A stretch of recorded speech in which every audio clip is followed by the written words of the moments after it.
محمد وعلى محمد وعجل فاتحة. بسم الله الرحمن الرحيم. الحمد لله رب العالمين الرحمن الرحيم مالك يوم الدين. إياك نعبد وإياك نستعين اهدنا الصراط المستقيم صراط الذين أنعمت عليهم غير المغضوب عليهم ولا الضالين. صل على محمد وعلى محمد. أعوذ بالله من الشيطان الرجيم. بسم الله الرحمن الرحيم. الحمد لله الذي لا يبلغ مدحته القائلون ولا يحصي نعماءه العادون ولا يعدي حقه المجتهدون، الذي ليس لصفته حد محدود ولا نعت موجود ولا وقت معدود ولا أجل ممدود، فطر الخلائق بقدرته ونشر الرياح برحمته. الصلاة والسلام على الرسول المسدد المصطفى العمجد المحمود الأحمد سيدنا ومولانا ومولى الكونين جد الحسن والحسين عاني بالقاسم محمد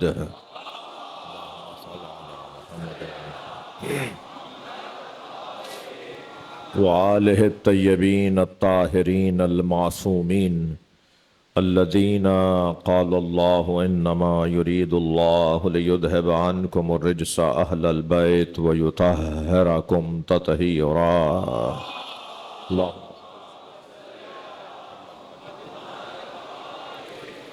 ولعنة الله على أعدائهم أجمعين من يوم عداوتهم إلى قيام يوم الدين.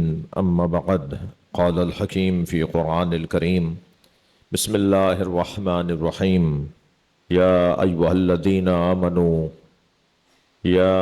الذين آمنوا اتقوا الله حق تقاته ولا تموتن إلا وأنتم مسلمون واعتصموا بحبل الله جميعا ولا تفرقوا واذكروا نعمة الله عليكم إذ كنتم أعداء فألف بين قلوبكم فأصبحتم بنعمته إخوانا وكنتم على شفا حفرة من النار فأنقذكم منها كذلك يبين الله لكم آياته لعلكم تهتدون. صلوات.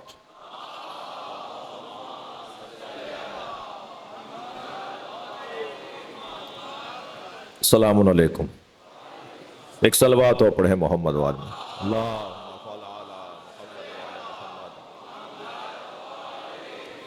کیا میں آپ سے التماس کرتا ہوں تھوڑا سا اور کر سکتا ہوں، تھوڑا سا آگے آئیں اور جگہ بنا لیں تھوڑی سی. کچھ احباب اندر آ جائیں گے تو انہیں اور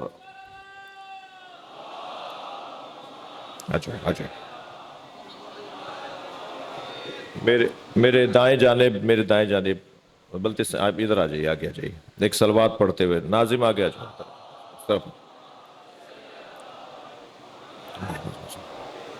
اور بلند صلوات پڑھ لیں. اللہم صل علی محمد. یہ جو میرے حسنین جو یہ بیچ میں جو دوست کھڑے ہیں یہ کیمرہ سیٹ کر کے بیٹھ جائیں. باہر کے دوستوں کو میں ان کی زیارت کرنا چاہتا ہوں. ایک اور بلند صلوات.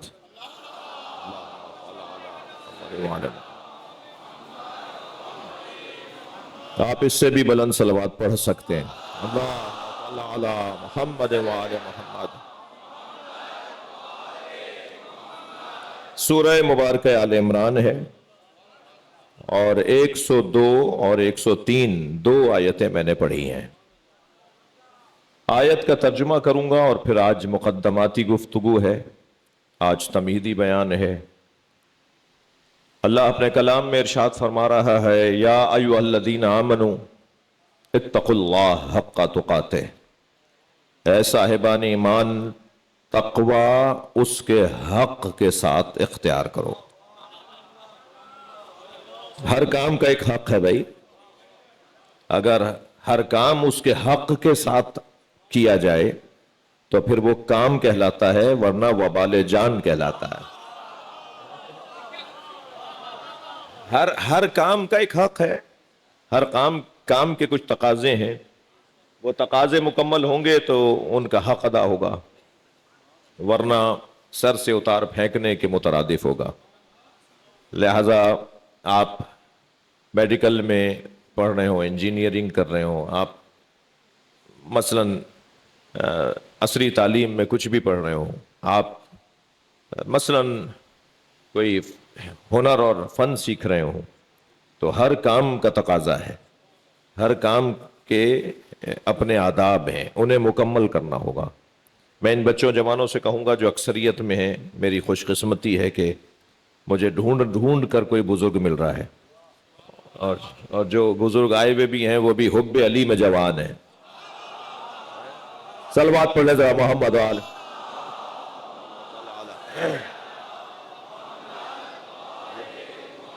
یہ میں آپ سے بات کر رہا ہوں کہ آپ اگر جو کام بھی کر رہے ہیں اس کو عشق کے ساتھ کریں۔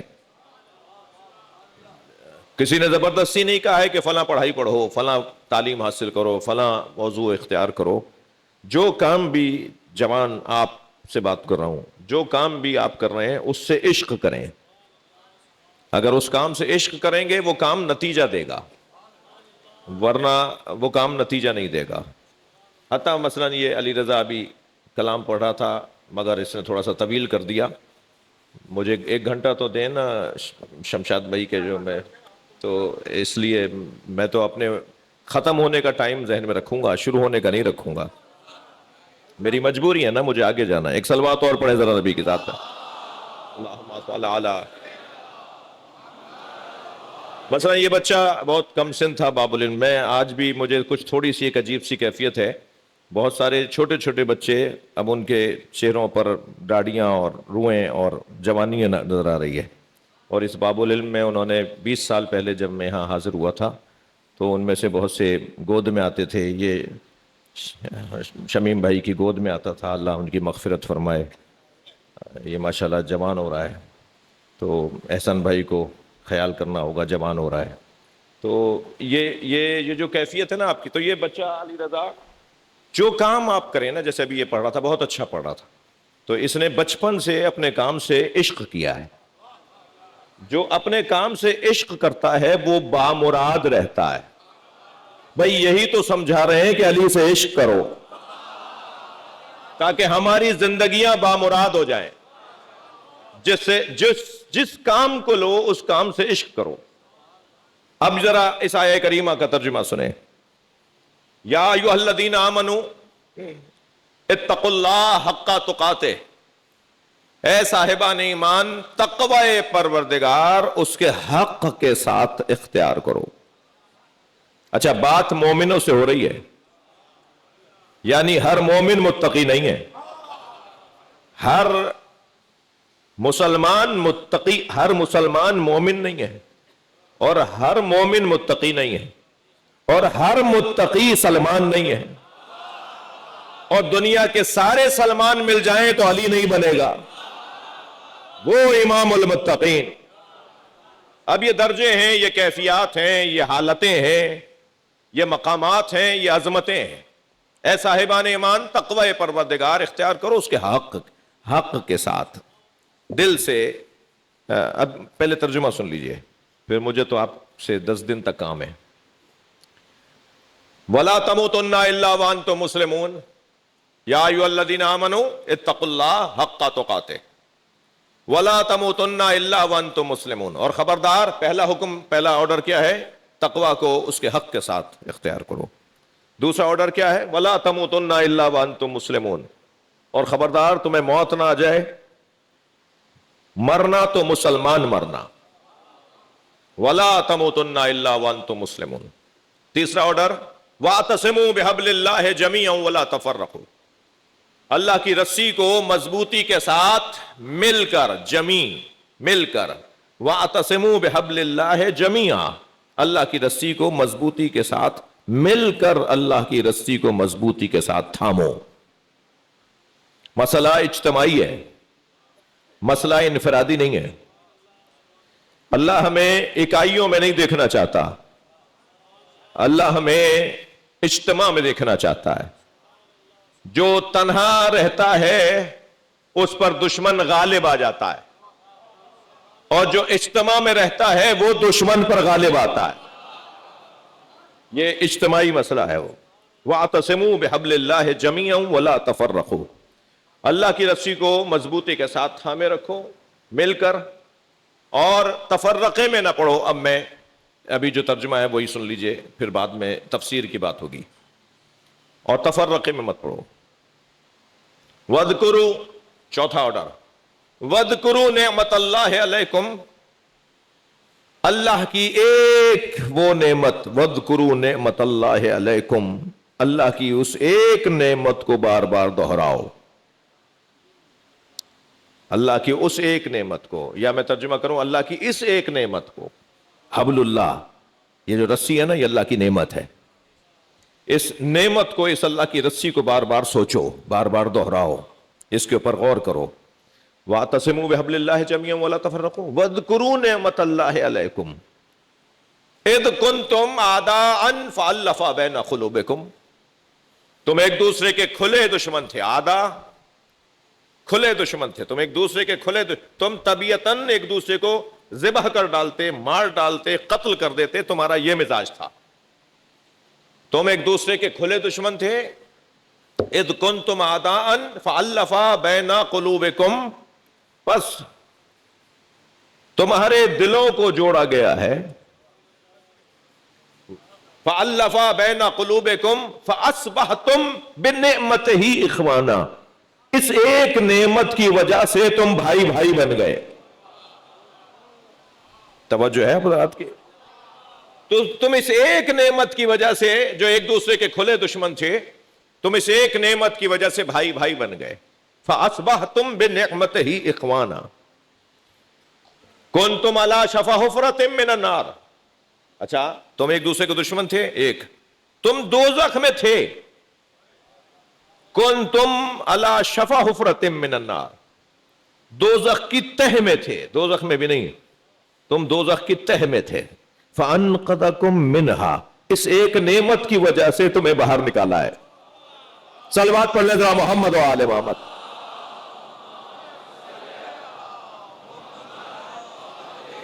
اس ایک نعمت کی وجہ سے تمہیں باہر نکالا ہے. فَأَنْقَذَكُمْ مِنْهَا كَذَلِكَ يُبَيِّنُ اللَّهُ آيَاتِهِ، اور ایسے ہی اللہ اپنی آیات کو بیان کرتا ہے.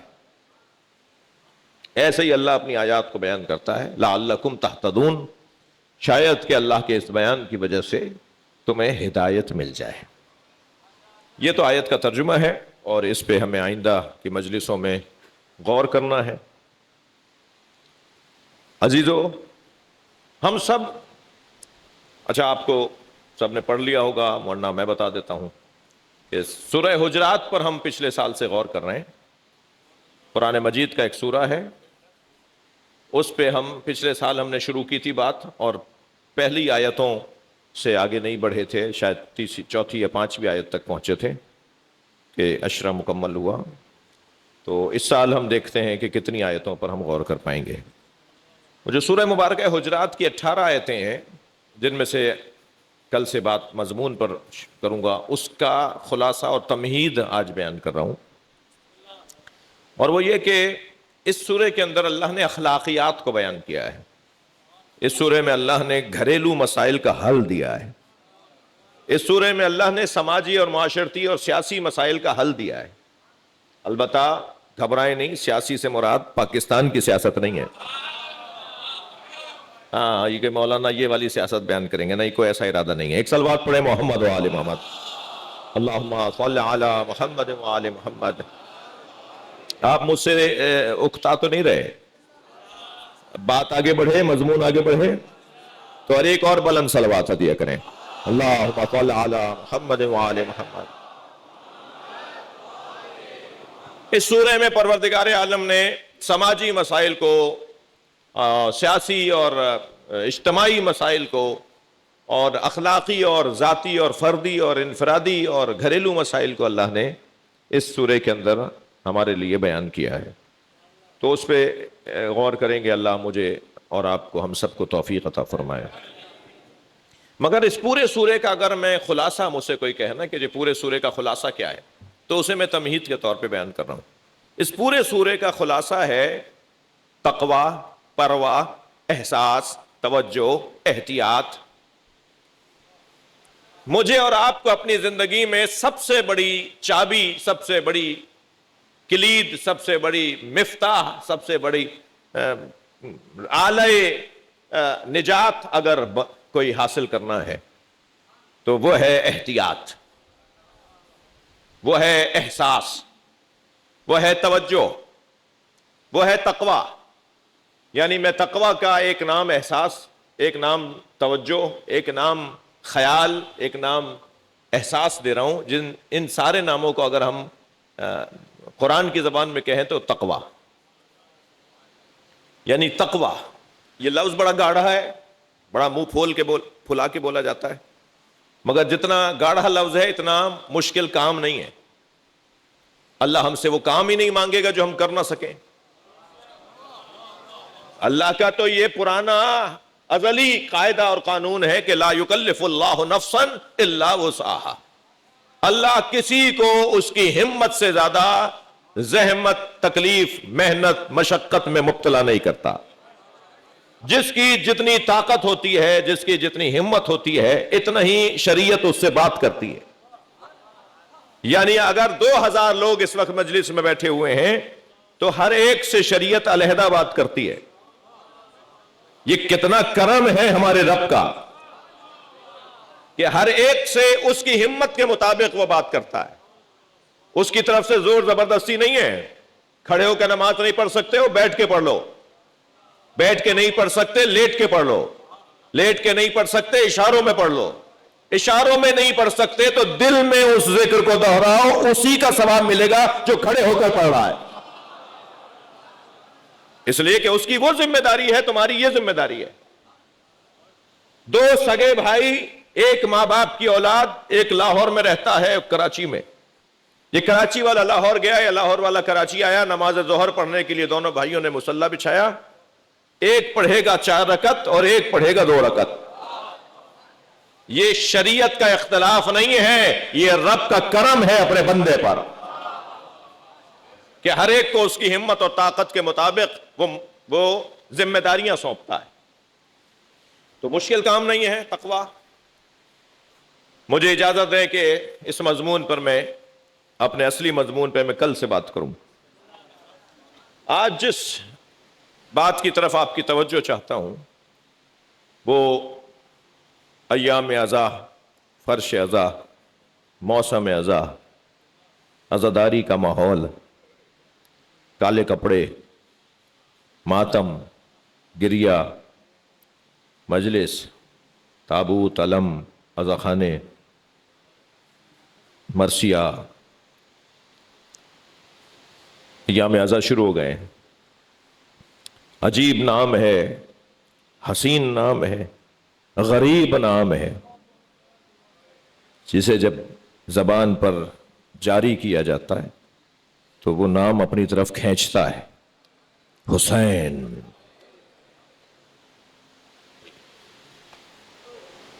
اللہ نے ائمہ اہل بیت میں بھی 4 محمد رکھے ہیں، 4 علی رکھے ہیں، 1 جعفر رکھا ہے، 2 حسن رکھے ہیں، حسین ایک ہی ہے، حسین ایک ہی ہے۔ اور صرف ائمہ اہل بیت میں حسین ایک نہیں ہے، انبیاء کرام میں بھی کوئی حسین نہیں ہے۔ تمام ہادیان آسمانی میں حسین ایک ہی ہے، جو سارے ہادیان آسمانی کی محنتوں کا ضامن ہے، جس نے ساری محنتوں اور مشقتوں اور قربانیوں کو اپنی قربانی کے ذریعے سے محفوظ کر دیا۔ اب قیامت تک حضرت آدم حسین کی وجہ سے علیہ السلام ہے جی، اب قیامت تک حضرت ابراہیم امام حسین کی وجہ سے علیہ السلام۔ اب انبیاء کرام، اور اگر میں اور زیادہ روشن کہوں تو اب قیامت تک نبی کا دین حسین سے۔ حسین و منی، یہ بات سمجھ میں آتی ہے، حسین مجھ سے ہے، نبی فرما رہے ہیں، اس لیے کہ نبی کے نواسے ہیں۔ یہ کیسے سمجھیں گے وَأَنَا مِنَ الْحُسَيْن، میں حسین سے ہوں۔ علامہ نقن صاحب کا بڑا حسین جملہ ہے، وہ فرماتے ہیں سن 61 ہجری تک حسین نبی سے تھے، اور سن 61 ہجری کے بعد قیامت تک نبی حسین سے۔ صلوات پڑھ لیں محمد و آل محمد۔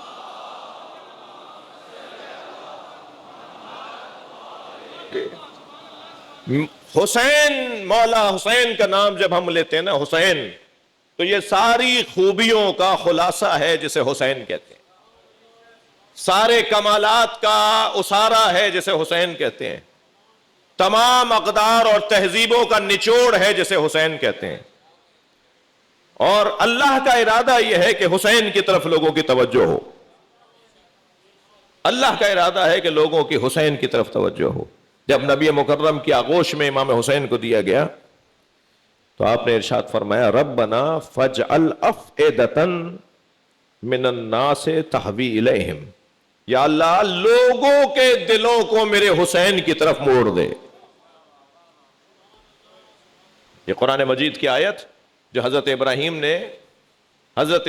نے سرزمین منا پر حضرت اسماعیل کی قربانی کے موقع پہ پڑھائی، یہ جملے جو فرمائے تھے وہ قرآن میں آیت بنی، اور یہ آیت حضرت نبی مکرم نے امام حسین کو گود میں لے کے فرمایا یا اللہ ان سارے انسانوں کو میرے حسین کی طرف موڑ دے۔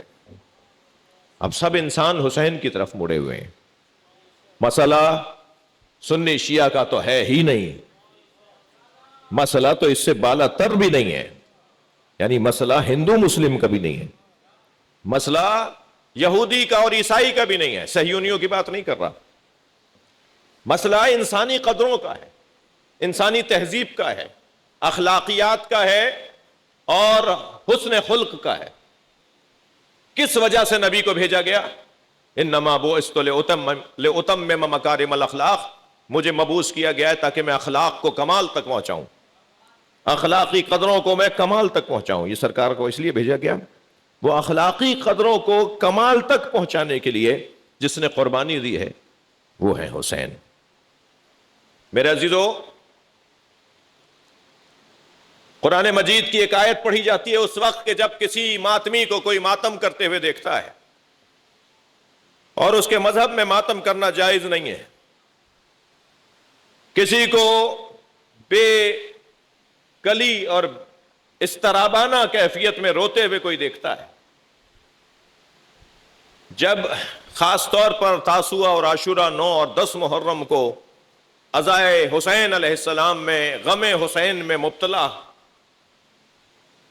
وہ شخص جب کسی کو دیکھتا ہے کہ جس کے ہاں رونا، عزاداری، ماتم، گریا، کالے کپڑے، یہ چیزیں اس کے ہاں جائز نہیں ہیں، اس کے ہاں ٹھیک نہیں ہیں، تو وہ کہتا ہے لا تلقوا بأیدیکم الی التہلکہ۔ قرآن مجید، اللہ قرآن میں یہ کہہ رہا ہے کہ اپنے آپ کو ہلاکت میں نہ ڈالو۔ یہ جو تم اپنے سینے پر ہاتھ مارتے ہو اور عاشور کے دن اور 8 محرم کو اور 9 محرم کو، اور جب حضرت علی اکبر کے مصائب پڑھے جائیں، اور جب جناب علی اصغر کی مصیبت پڑھی جائے، اور جب امام حسین کی شہادت پڑھی جائے، تو بے محابہ، بے ساختہ کوئی اپنے سینے پہ ہاتھ مار رہا ہوتا ہے، کوئی اپنے چہرے پہ ہاتھ مار رہا ہوتا ہے۔ پھر ماتم کرتے وقت لا تلقوا بأیدیکم الی التہلکہ، قرآن یہ کہہ رہا ہے کہ اپنے آپ کو اپنے ہاتھ سے اپنے آپ کو ہلاکت میں نہ ڈالو۔ تو میں کچھ دیر اپنے بھائیوں کی تسلی کرنا چاہتا ہوں، صلوات پڑھ لیں ذرا محمد والا۔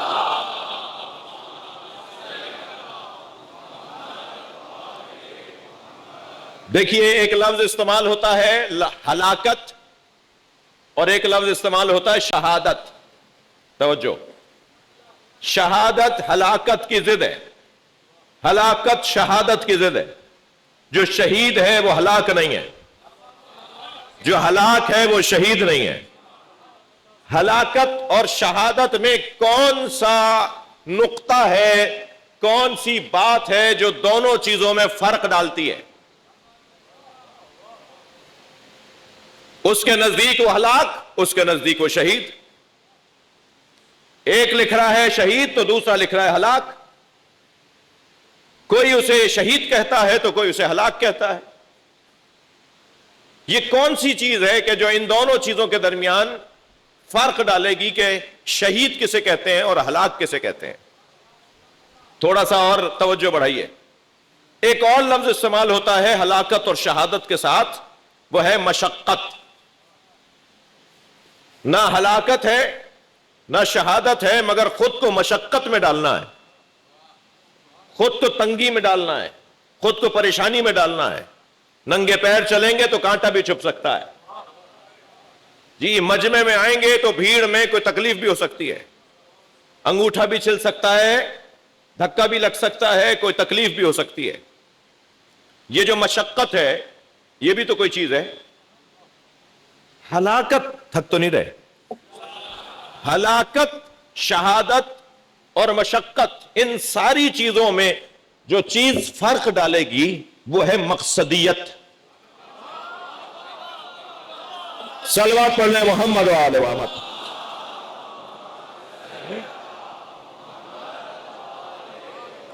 جتنی مقصدیت روشن اور واضح ہوگی اور صحیح ہوگی، اتنا ہی ہلاک اور ہوگا، شہید اور ہوگا. مقصد دیکھنا ہے کہ کیا ہے. میں ایک میڈیکل یونیورسٹی کے اندر یوم مصطفیٰ سے خطاب کرنے کے لیے گیا. 99% ڈاکٹروں کا اجتماع تھا. اجتماع بھی کوئی 1000 ڈاکٹروں سے کم کا نہیں تھا.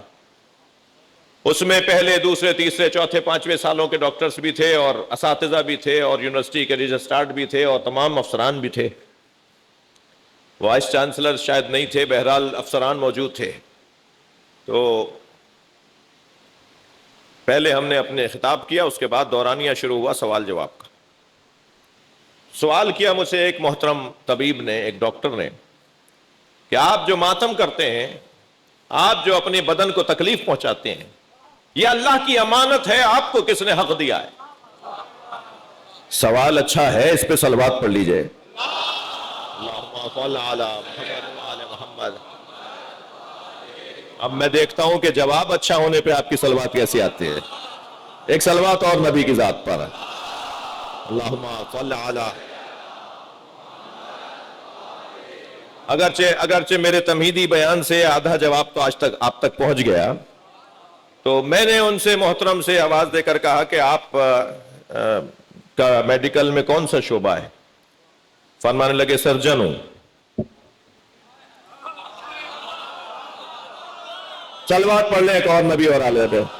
اللہم صل علی محمد و آلہ. تو میں نے کہا ڈاکٹر صاحب میں آپ ہی سے بات کروں گا. مجھے اپنے بدن کو تکلیف پہنچانا آپ کے مطابق جائز نہیں ہے کہ یہ اللہ کی امانت ہے. آپ کو کس نے جائز قرار دیا کہ میرے بدن کو چیرا لگائیں؟ آپ کا جواب یہ آئے گا کہ بڑی مصلحت کی خاطر. صلوات پر محمد و آل محمد.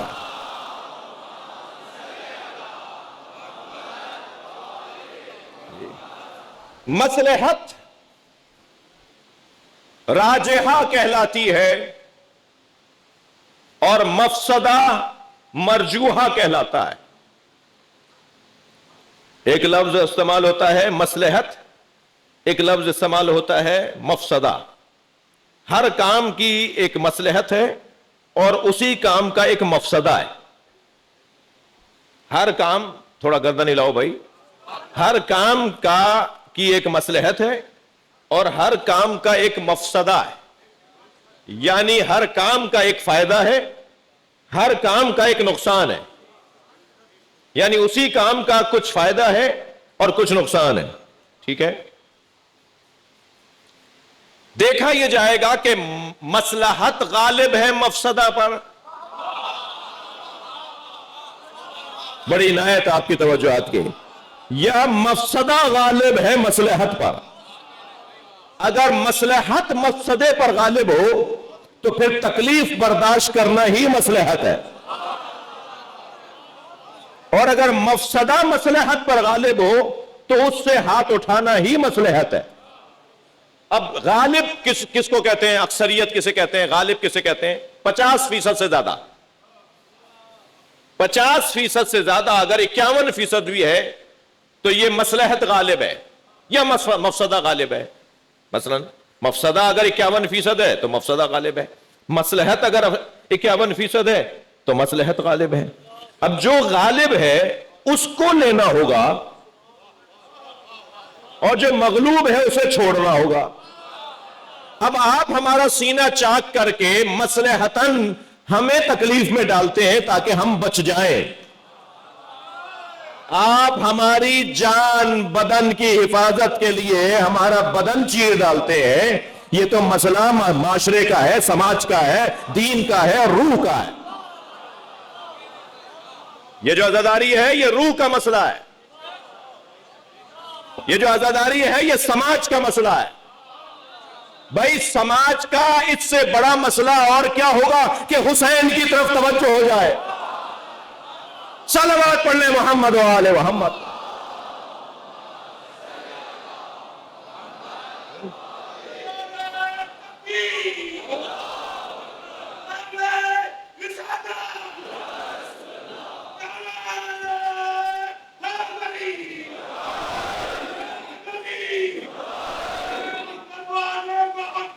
صلوات صلوات اللہم صلی علی۔ تھک تو نہیں رہے آپ؟ میرا اصلی مدعا آپ تک پہنچ گیا؟ میں بتاؤں گا نا، میں مشقت میں ڈال رہا ہوں نا اپنے آپ کو،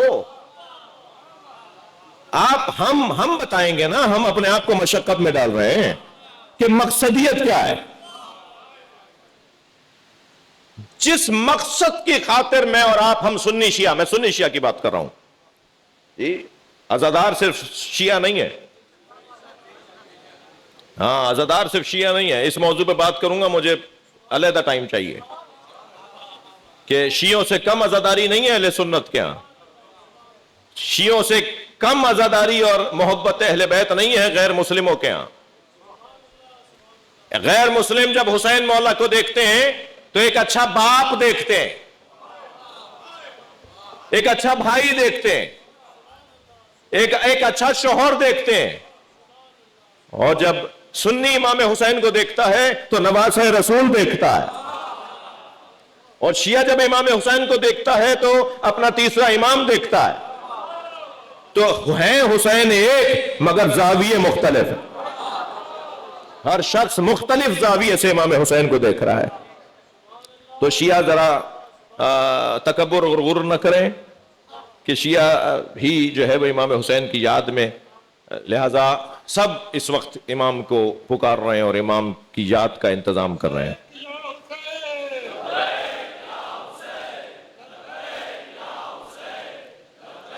ماشاءاللہ ماشاءاللہ، بلند تر صلوات پڑھ لیں، اللہم صل علی محمد و آل محمد۔ مصلحت، میں اپنے اس، میرے پاس ٹائم تنگ ہو گیا، مگر اپنے اس مدعا کے اوپر ایک اور دلیل دینے جا رہا ہوں، توجہ چاہوں گا۔ ہم حضرت ابراہیم کے دین پر ہیں یا نبی مکرم کے دین پہ؟ ہم دین ابراہیم پہ تو نہیں ہے نا، ہم دین محمدی پر ہیں۔ کوئی نئی بات کر رہا ہوں کیا؟ گردن ہلائیے۔ ہم حضرت نبی مکرم کے دین پر ہیں نا، ہم شریعت محمدی پر ہیں، ہم دین محمدی پر ہیں۔ دین محمدی میں حضرت ابراہیم کا بچہ اگر بچ جائے تو امت عید منائے۔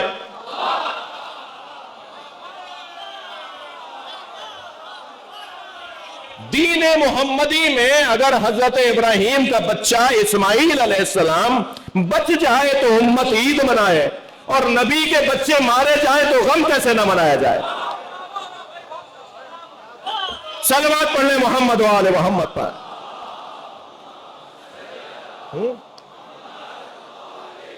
اور بلند صلوات مولا حسین کی ذات پر۔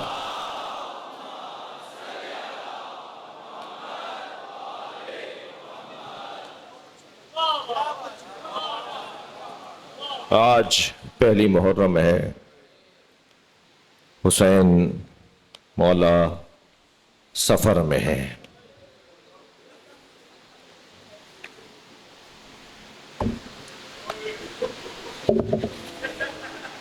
مکہ چھوڑ چکے ہیں، عراق کی طرف رخ ہے،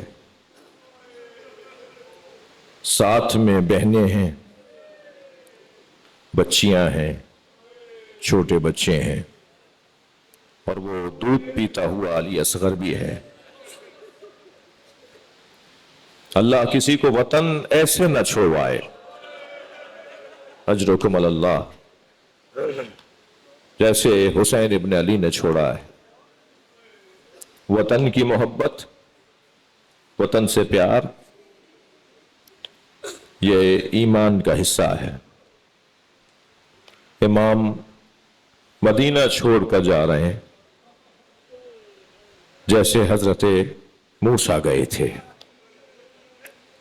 دربار ولید میں جب مولا کے ہاتھ میں خط دیا گیا کہ یزید نے آپ کی بیعت طلب کی ہے اور میں اس کا گورنر ہوں، لہذا یزید کی بیعت میرے ہاتھ پر کریں، تو امام نے فرمایا رات کی تاریکی ہے، کل دن نکلنے دو، سارے شہر کے سامنے مجھ سے سوال بیعت کرنا، پھر میں جواب دوں گا۔ یہ کہہ کر حضرت مڑے تو مروان نے ولید سے کہا کہ اگر آج حسین چلے گئے تو پھر ہاتھ نہیں آئیں گے، یا حسین سے بیعت لو یا حسین کا سر لو۔ بس یہ جملہ امام کے کانوں تک پہنچا، حضرت مڑے اور حضرت نے دونوں کو دیکھتے فرمایا آتقتلنی انتا ام ہوا یا ابن زرقہ، اے بد کردار عورت کی اولاد، تو مجھے مارے گا یا تو مارے گا؟ بس جیسے امام حسین کا یہ جملہ آپ کی زبان پر جاری ہوا، دروازہ کھلا، عباس علمدار تلوار نیام سے نکالے دربار میں داخل ہوئے۔ آگے بڑھ کر کہا مولا آپ کو کس نے تکلیف پہنچائی؟ حضرت نے دستہ شمشیر پہ ہاتھ رکھا اور فرمایا عباس یہ مدینہ ہے، کربلا نہیں ہے۔ اجرکم اللہ، اجرکم اللہ۔ جب امام دربار مدینہ سے باہر آئے تو پھر آپ نے اپنے گھر کا رخ نہیں کیا بلکہ اپنی بہن کے گھر کی طرف گئے۔ جناب زینب کے دروازے پہ دستک ہوئی، کنیز دروازے پر آئی، دروازہ کھولا تو ایک عجیب منظر دیکھا، حسین ابن علی کے ساتھ 36 سے زیادہ بنی ہاشم جوان ہیں جو حلقہ باندھے ہوئے ہیں اور بی بی کے دروازے پر، حویلی کے دروازے پر کھڑے ہیں۔ کنیز دوڑی بھی اندر گئی اور آواز دیتی گئی حسین آئے ہیں، حسین آئے ہیں۔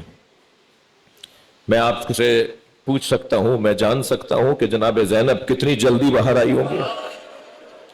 ایک خاص احترام ہے امام حسین کا۔ آگے بڑھ کر کہا بھائی اس رات کی تاریکی میں مجھے بلا لیا ہوتا۔ فرمایا زینب تیاری کرو، مدینہ رہنے کے قابل نہیں ہے، اور مدینے میں ہمارا دانا پانی اٹھ گیا ہے۔ ایک راوی ہے وہ کہتا ہے کہ میں مدینے کے اطراف میں ایک گاؤں میں، ایک دیہات میں رہتا تھا، جب یہ خبر گشت کرتی ہوئی ہمارے گاؤں تک پہنچی کہ حسین مدینہ چھوڑ کر جا رہے ہیں، حسین سے سوال بیعت ہوا ہے، حسین نے انکار بیعت کیا ہے اور حسین مدینہ چھوڑ کے جا رہے ہیں، تو کہتا ہے کہ میں مدینے میں آ گیا تاکہ میں دیکھوں حسین کیسے جا رہے ہیں۔ تو میں نے محلے بنی ہاشم میں دیکھا کہ جگہ جگہ اونٹ بٹھائے گئے اور اونٹوں پر محملیں کسی جا رہی ہیں، جگہ جگہ گھوڑے کھڑے ہیں جن پہ زین کسی جا رہی ہے، لگامیں ڈالی جا رہی ہیں، اور ماحول مسافروں کے لیے تیار کیا جا رہا ہے، لگ رہا ہے کہ کوئی قافلہ جانے والا ہے۔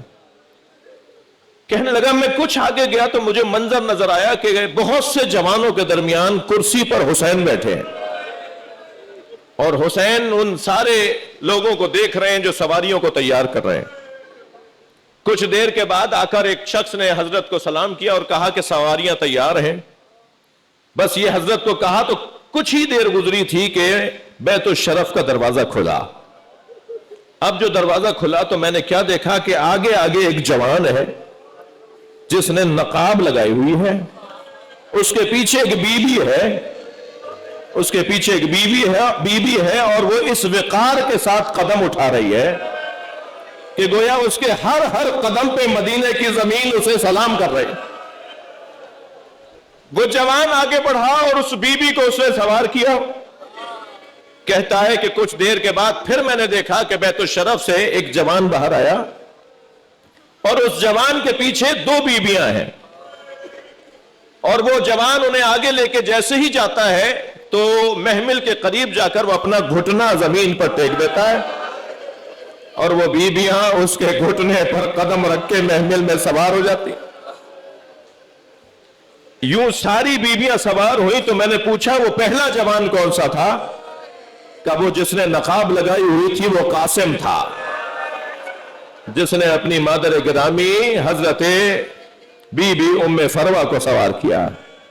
اور وہ جو دوسرا جوان تھا وہ علی اکبر تھا, اور وہ جس کے پیچھے 2 بیویاں تھیں وہ عباس تھے, اور وہ جو 2 بیویاں تھیں وہ علی کی بڑی بیٹی زینب اور علی کی چھوٹی بیٹی ام کلثوم تھی. عزادارو سوار ہو گئے. جب سب سوار ہو گئے تو ایک مرتبہ امام حسین اپنی کرسی سے کھڑے ہوئے تو ذوالجنہ لا کے سامنے کھڑا کیا گیا. حضرت اس میں بیٹھے ہی تھے کہ سب سوار ہوئے, اپنے اپنے گھوڑوں پہ سوار ہوئے کہ ابھی قافلہ چلنے کو تھا کہ بی بی زینب کی محمل سے پردہ ہٹا, اور انہوں نے کچھ امام حسین سے کہا. بس امام حسین نے یہ جملہ سنا تو گھوڑے سے اترے اور گئے بیت الشرف حویلی کے اندر. وہ جملہ یہ تھا کہ بھائی حسین تمہیں فاطمہ صغرا بلا رہی ہے. وہ یہ کہتی ہے کہ میں بابا سے ایک مرتبہ اور ملنا چاہتی ہوں.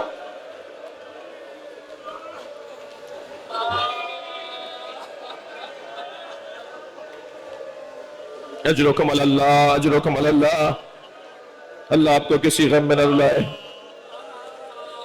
روایت کہتی ہے میں بغیر پڑھے روایت کتاب پڑھے بغیر نہیں پڑھتا.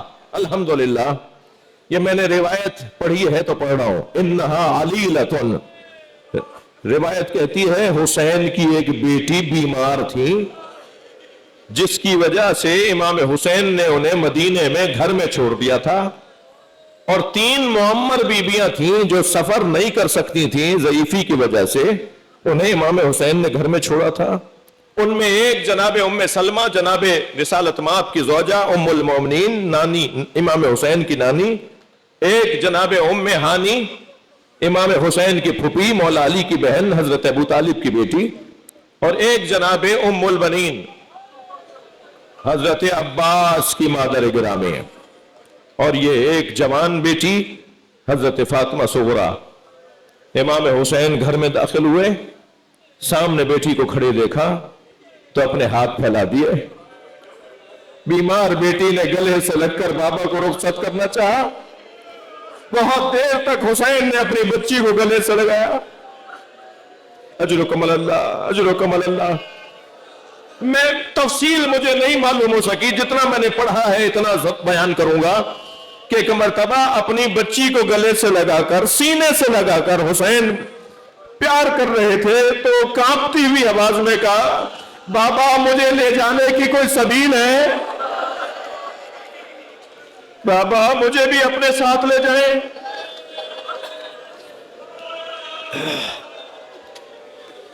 اجرکم اللہ. کیسے رخصت دی ہے, کیسے رخصت لی ہے اپنی بیٹی سے. ایک مرتبہ معمر بیویوں کی طرف دیکھا تو وہ عصا تھامے کھڑی تھی. 3 بڑی بیویاں عصا تھامے کھڑی تھی. امام قریب گئے, بی بی ام سلمہ کے قریب گئے, اپنی نانی کے پاس جا کے کہا اماں آپ مجھے بلا رہی تھی, آپ یاد کر رہی ہیں, کچھ کہنا چاہتی ہیں؟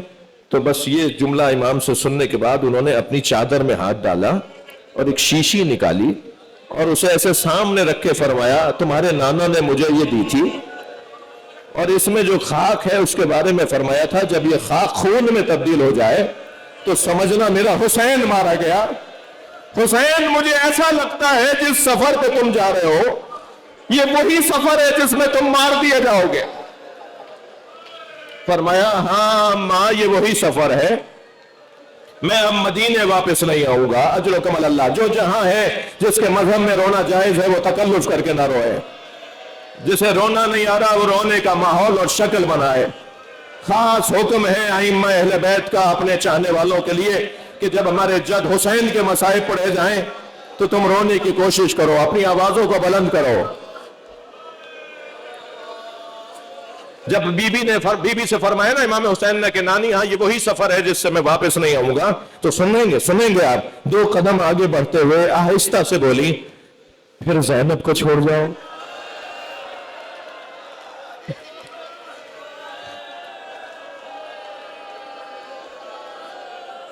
امام حسین کی آواز آئی نانی اللہ میری بہن کو اسیر دیکھنا چاہتا۔ حضرت ام ہانی سے فرمایا اماں پھوپھی اماں آپ نے مجھے یاد کیا تھا، آپ کچھ کہنا چاہتی ہیں؟ فرمایا حسین ہمارے گھر میں جناتنیاں بسی ہوئی ہیں، جب ہمارے گھر میں کوئی مصیبت آنے والی ہوتی ہے تو جناتنیاں رونا شروع کر دیتی ہیں، میں کل رات سے جناتنیوں کے رونے کی آوازیں سن رہی ہوں۔ فرمایا اماں یہ میرا نوحہ پڑھ رہی ہیں، اماں یہ میرا مرثیہ پڑھ رہی ہیں، اجرکم اللہ۔ پھر حضرت ام البنین کی طرف آگے بڑھ کے سلام کرتے ہوئے کہا اماں آپ کچھ کہنا چاہتی ہیں؟ فرمایا آقازادے اے شہزادے تمہارے بابا علی نے مجھ سے عہد کیا تھا کہ اللہ مجھے شجاع بیٹا عطا فرمائے، اللہ نے مجھے 4 بیٹے عطا کیے، مگر میں سوچتی ہوں کہ عباس کہیں وفاداری میں کوتاہی نہ کر جائے۔ بس یہ جملہ سنا امام مڑے حضرت عباس کو اشارہ کیا عباس آؤ اپنی ماں کو یقین دلاؤ تم کیسے وفادار۔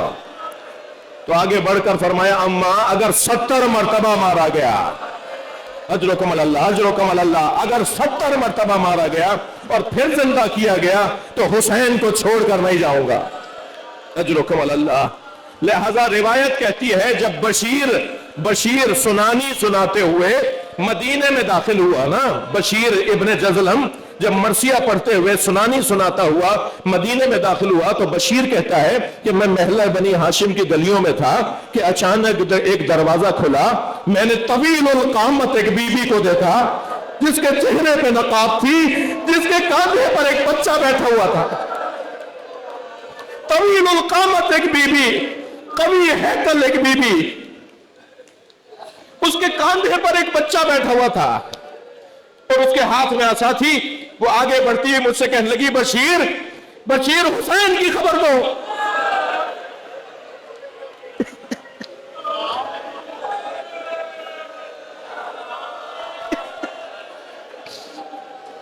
بشیر حسین کی خبر دو۔ تو بشیر کہتا ہے آپ کون ہیں؟ بشیر کہتا ہے میں نے پوچھا اس بی بی سے آپ کون ہیں؟ کہ میں ام البنین ہوں، میں علی کی زوجہ ہوں۔ تو بشیر نے جیسے ام البنین کا نام سنا نا تو بشیر کہنے لگے بی بی آپ اپنے جعفر کی خبر پوچھئے۔ تو فرمانے لگی نہیں میرے جعفر کا حال مت بتاؤ، مجھے حسین کا حال بتاؤ۔ میں نے کہا بی بی آپ اپنے بیٹے عثمان کا حال پوچھئے۔ کہ میرے بیٹے عثمان کا نام نہ لو، میرے حسین کا نام، میرے حسین کا حال بتاؤ۔ پھر بشیر کہتا ہے میں نے کہا بی بی آپ اپنے اون کا حال تو پوچھئے۔ تو فرمانے لگی میرے اون کا ذکر مت کرنا، مجھے بس حسین کا بتاؤ۔ بشیر کہتے ہیں پھر میں نے 4تھی مرتبہ کہا آپ کے عباس کا حال بتاؤں؟ تو کہنے لگی خبردار، میرے بچے حسین پہ قربان، میری نسل حسین پر قربان، مجھے حسین کا حال بتاؤ۔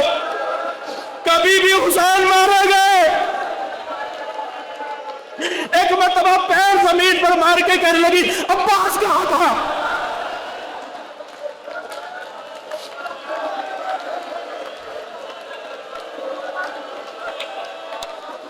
کبھی بھی عباس کے بازو کٹ چکے تھے، عباس کے سر پہ گرز لگ چکا تھا، عباس نہر پہ سو چکا تھا، تب حسین کا گلا کاٹا گیا، نبی زادے کو مارا گیا۔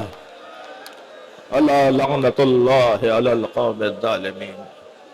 یا